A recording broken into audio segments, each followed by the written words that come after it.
Assalamualaikum dan salam sejahtera kepada semua penonton-penonton aku, channel aku. Aku mengucapkan selamat datang, dan kepada siapa yang baru masuk channel aku, korang boleh subscribe. Dan kepada siapa yang suka channel aku, korang boleh tandakan like, tanda sokongan terhadap aku untuk berkarya dalam dunia YouTube, insyaAllah. Video-video aku ni lebih kepada berpandangan, berpendapat tentang apa-apa isu yang terjadi dekat Malaysia ni. Okay, set up sikit. Macam biasa lah, set up lah Okay geng, apa cerita ini? Panas babe, panas. Cuaca yang panas kat Perak ni. Okay geng, tak ada isu apa pun. Kita sembang-sembang santai. Apa yang aku nak kongsikan kepada korang ini ialah, dia sebenarnya banyak isu tapi kita buka satu topik lah pasal lambakan warga asing. Lepas tu pasal kes penculikan budak-budak. Okay geng, aku nak ulas sikit pandangan aku, pendapat aku. Dekat Malaysia ni, lambakan warga asing dah banyak, terlampau banyak. Jadi aku cuma nak cakap satu benda bila dah terlampau banyak warga asing dekat Malaysia ni, tak tahu ada datang dari mana, dari pelosok-pelosok mana, warga Rohingya ke, daripada naik kapal tu ke, atau daripada warga asing yang datang melalui flight yang ada dokumen-dokumen lengkap. Orang kata apa, visa kerja dia tulis visa kerja, tapi bila dah tamat tempoh masih dekat Malaysia, tak nak hantar pulang. Itulah masalah agensi sekarang ni. Okeylah, aku nak pesan kepada semua masyarakat kita yang mempunyai anak. Okey, ada anak tak kisah anak korang lelaki ke perempuan ke, bila dah terlampau banyak warga asing kat Malaysia ni, 10,000 warga asing yang ada kat Malaysia ni, tolong pantau anak-anak korang. Sebab kes culik ni boleh berlaku dekat mana-mana sahaja. Tak kisahlah dekat kawasan taman ke, kawasan bandar ke, pekan ke. Tolong awasi anak-anak korang, terutama yang bawah umur. Yang bawah umur, yang kata umur 12 tahun ke bawah. Kalau 12 tahun ke bawah maknanya 12 tahun darjah 6, darjah 6, darjah 5, darjah 4, yang umur 6 tahun. Tolong awasi anak-anak korang. Sebab semalam ke kemarin aku ada tengok satu podcast pasal kes kehilangan budak. Podcast tu memang memang cerita dah agak sedih sikit aku tengok pasal sebenarnya aku tak perlu sebut nama nama budak yang meninggal tu. Aku tak sebut sebab benda tu jadi isu hangat dulu, kes kehilangan budak dan aku percaya korang tahu siapa budak tu yang hilang. Suatu ketika dahulu dia hilang dekat pasar malam. Aku pun tengok podcast tu, tengok sekejap lah, pasal pengecaman seorang bapa terhadap anak dia. Sedih memang. Aku tengok memang, yalah, sebagai seorang bapa, seorang ibu, kita orang kata tak boleh nak ungkap kesedihan tu. Betul sebab kita tahu mayat yang atas meja forensik tu memang anak kita, tapi bila kita nak buat pengecaman mayat, yang tu anak kita, bukan kita nak tengok muka tak sampai hati. Sebab mayat tu seolah-olah macam diseksa oleh penculik. Nampak tak? Sedih. Memang sedih. Aku tengok memang, yelah, aku bapa, aku dah ada perempuan 2 orang. Aku tak boleh imagine perasaan bapa dalam podcast tu. Memang aku tak boleh imagine dia punya sedih macam mana. Dia bapa ni memang strong bagi aku, memang strong. Dia nak menafikan yang itu bukan anak padahal yang itu anak dia. Nampak, dia nak menafikan sebab dia tak nak tengok punyalah terseksa anak dia tu semasa dengan penculik. Aku tak tahu lah penculik tu dah bebas ke mana sekarang, aku tak tahu. Masih berlegar-legar kat luar. Jadi cuma aku nak cakap satu benda lah kepada siapa yang ada anak-anak yang umur 12 tahun ke bawah lah terutama yang umur 5 tahun, 6 tahun, 7 tahun. Kalau korang nak pergi mana-mana, pergi taman ke, pergi mall ke, kan, pasar malam, tolong awasi anak-anak korang dengan selamat. Janganlah tinggal walaupun sekejap. Dalam sekejap tu lah boleh jadi musibah. Betul. Walaupun kita kata sekejap, tapi musibah tu bila-bila masa boleh terjadi. Bila dah jadi musibah, menyesal pun tak guna sebab kita bukan nak tuduh orang asing, tak. Mungkin orang tempatan yang buat jahat tu. Sama ada orang jahat, orang tempatan ataupun orang asing. Sebab isu-isu kes penculikan budak-budak atau kanak-kanak ni, aku cakap terus terang, bukan aku tak ada data, betul. Tapi aku selalu baca statement, aku selalu baca komen, aku selalu baca kisah-kisah, kadang-kadang teori-teori yang orang sampaikan. Kemungkinan kes budak-budak yang suatu ketika dulu yang hilang, mana jumpa lah. Mana jumpa, Alhamdulillah, kita bukan nak kata ni solat tak, kita jumpa kita tahu ni jasad nak kita bagi bumi. Ya, langsung tak jumpa. Boleh jadi, boleh jadi kemungkinan besar kalau seorang budak tu diculik, kemungkinan dia akan dibawa ke negara seberang. Sama ada Indon ke Thailand ke, Thailand selalunya. Thailand akan bawa ke Vietnam akan bawa ke Myanmar akan bawa ke Laos, ke negara-negara Asia lah kata kan. Bukan nak tuduh, kemungkinan. Bukan nak tuduh. Sebab bila dia culik budak-budak ni, dia akan jadi 2 faktor atau 3 faktor. Yang pertama, dia akan minta wang papasan satu. Yang kedua, penjualan organ. Dulu pun aku selalu dengar kisah pasal ni, penjualan organ ni, yang jual jantung, jual hati, jual buah pinggang, macam-macam lah. Sebab yalah, benda ni sedikit kan, kes culik budak ni.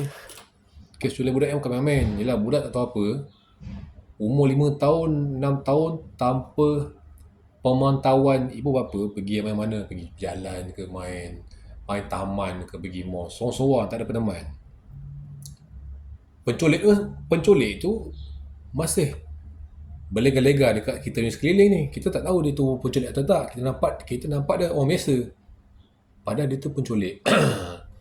Kalau kita lalai sesaat, hilang, menangis tak berlagu. Memang orang kata menyesal tak sudahlah.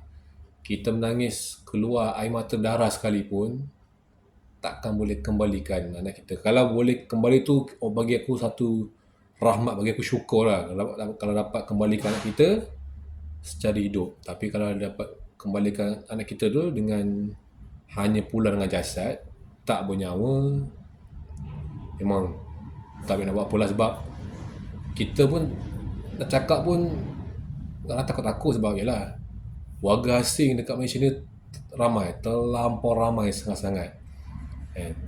Ada yang kata tak apa, ada setengah warga asing ni okey, elok, semua okey. Jangan fikir tak elok. Dia tu warga asing, orang luar yang duduk dekat Malaysia ni hanya sebagai visa kerja ke, visa pelancongan ke. Malaysia ni penuh dengan warga asing. Bangladesh, Pakistan, Myanmar, Thailand, Laos, Kemboja, apa lagi, Rohingya. Benda ni orang kata kita kena ambil orang jangan ambil semelewa. Kena ambil berat tentang orang-orang warga asing, sebab ini Malaysia kita, tanah air kita, tanah Melayu kita ni. Jadi aku nak pesan kat korang semua yang mana ada anak yang masih kecil usianya, 5 tahun ke, 6 tahun ke, 7 tahun, tolong awasi anak korang. Jangan biarkan dia main sesuka hati tanpa pengawasan atau pemantauan, sebab penculik tu masih ada kat luar. Itulah aku cakap. Malaysia ni, yalah dalam peta Malaysia memang kecil, tapi bila kita dah duduk kat sebuah negara ni, negara Malaysia ni besar. Penculik tu masih ada kat luar, yang kata belum dapat tangkap lagi, masih berlega-lega dekat sekeliling kita. Bila masa je dia penculik anak kita. Ni untuk pesanan untuk diri aku sendiri dan untuk korang semua yang menonton channel aku ni. Mana ada anak kecil, tolong jaga anak-anak korang. Jangan abaikan mereka sebab mereka masih kecil yang tak tahu apa-apa tentang dunia ni. Kalau mereka dah besar dalam dekatan 3 tahun 4 5 tahun lain cerita. Ni masih kecil, yang masih usia je 13 tahun ke bawah, 12 tahun ke bawah dan 10 tahun ke bawah. Mereka tak tahu apa pasal dunia kita ni. Walaupun dia dapat belajar sikit-sikit tapi dia belum kenal sepenuhnya dunia kita yang penuh dengan kekotoran, penuh dengan orang kata penuh dengan apa je lah, dunia kotor lah. Banyak orang jahat yang masih berlega-lega dekat luar tu. Tolong jaga anak korang. Mana ada mak bapak yang tak sayang anak. Semua mak bapak dalam dunia ni pun sayangkan anak. Binatang pun sayangkan anak. Okay, tolong jaga anak korang. Jangan orang kata, jangan ambil mudah pasal warga-warga asing ni. Kita nampak baik dari segi pandangan mata kita nampak baik, tapi niat dia orang kita tak tahu. Niat dia orang kita tak tahu. Mungkin ada niat sebaliknya. Mungkin datang Malaysia untuk bekerja, tapi itu ya, rambut sama hitam, hati siapa tahu kan. Bila masa boleh ada kes culik. Sebab kita nak tuduh tak boleh sebab tak ada bukti, betul, tapi sentiasa berjaga-jaga. Bila aku tengok podcast tu, bagi aku sedih lah. Sampai sekarang kes culik tu dah lama dah, tapi tu juga tak ada pengawasan CCTV. Kes dulu ke mana, orang kata teknologi tu dah ada, cuma dia tak secanggih sekarang. Walaupun ada CCTV, tapi CCTV tak dapat merungkai sepenuhnya tentang kes penculikan yang berlaku budak tu, yang disumbat dalam beg tu. Sedih tu. Aku nak tengok sampai habis tapi tak sampai hati. Jadi kita ni bapa. Kita ada bapa, lepas tu kita ada anak nak jaga kan. Jadi aku nak pesan kepada semua yang ada anak-anak, tolong jaga anak korang sebaik mungkin. Jangan biarkan terlepas mana-mana. Kalau bawa pergi taman pun tolong awasi. Pergi taman ke, pergi main playground pergi main playground dekat mall. Sebab playground kat mall aku tengok banyak mak bapak yang leka. Terus terang aku cakap, bukan tak semua, tapi segelintir. Aku pun kadang-kadang bawa anak aku pergi mall main playground yang banyak-banyak bola kan, yang main berosok apa semua tu. Aku masuk, aku pantau anak aku macam biasa, takut dia kena bully biasa. Walaupun anak aku dah 5 tahun dah besar, takut kena bully ke apa. Tapi adalah segelintir mak bapak yang lepak kat tepi-tepi tu main phone. Padahal anak dah kena pijak lah kat tepi tu, dia main phone relax tanpa pengawasan. Lepas tu bila seorang budak menjerit, baru yang mak bapak yang main terbangun tengok, nak siapa. Jadi bengong itu. Jadi bodoh lah itu kan.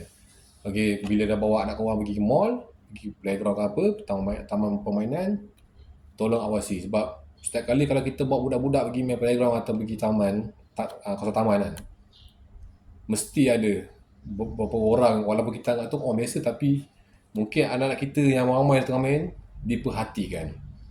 Kita tak tahu, tapi kadang-kadang adalah seseorang manusia yang kita anggap macam orang biasa, macam orang yang biasa pakai elok, tapi sambil-sambil tu mata tengok budak main ke, kod niat dia nak culik ke nak apa, kita tak tahu. Sekarang macam kes berjadi kan, kes rogol, kes bunuh, kes macam-macam. Jadi aku nak cakap kan. Jadi pesanan aku untuk korang semua, ada anak, jaga anak masing-masing, jangan cuai, sentiasa pantau 24 jam dan sentiasa berdekatan dengan mereka supaya tak ada orang lain yang boleh ambil kesempatan terhadap anak kita. Kalau kita tak pantau, bila masa penculik tu boleh ambil anak kita. Betul. Lalai seminit, menyesal selamanya. Itu yang aku cakap. Okay guys, setakat ini saja video aku untuk kali ni. Hari ni hari Jumaat. Jadi aku nak balik. Nak selesai pergi masjid. Nak rehat dulu. Okay, pada siapa yang sedang tengok video aku, yang mana support aku sama ni, aku cakap terima kasih. Dan kepada siapa yang tak support aku tak boleh buat apalah. Mungkin bagi mereka boring, macam menengarut. Pada benda apa yang aku cuba sampaikan tu banyak sangat faedah. Banyak peringatan untuk diri sendirilah. Okay guys, setakat saja video untuk aku kali ni. Dan insyaAllah ada rezeki akan datang, aku akan cuba upload video aku yang lebih menarik lah insyaAllah. Nak beli kamera masih tak ada bajet lagi lah geng. Masih tak ada bajet, masih tak ada rezeki lagi. InsyaAllah ada beberapa video perkembangan apa yang terjadi kat Malaysia, aku akan cuba update dan aku akan cuba beri pandangan dan pendapat. Okay. Kita jumpa lagi. Assalamualaikum.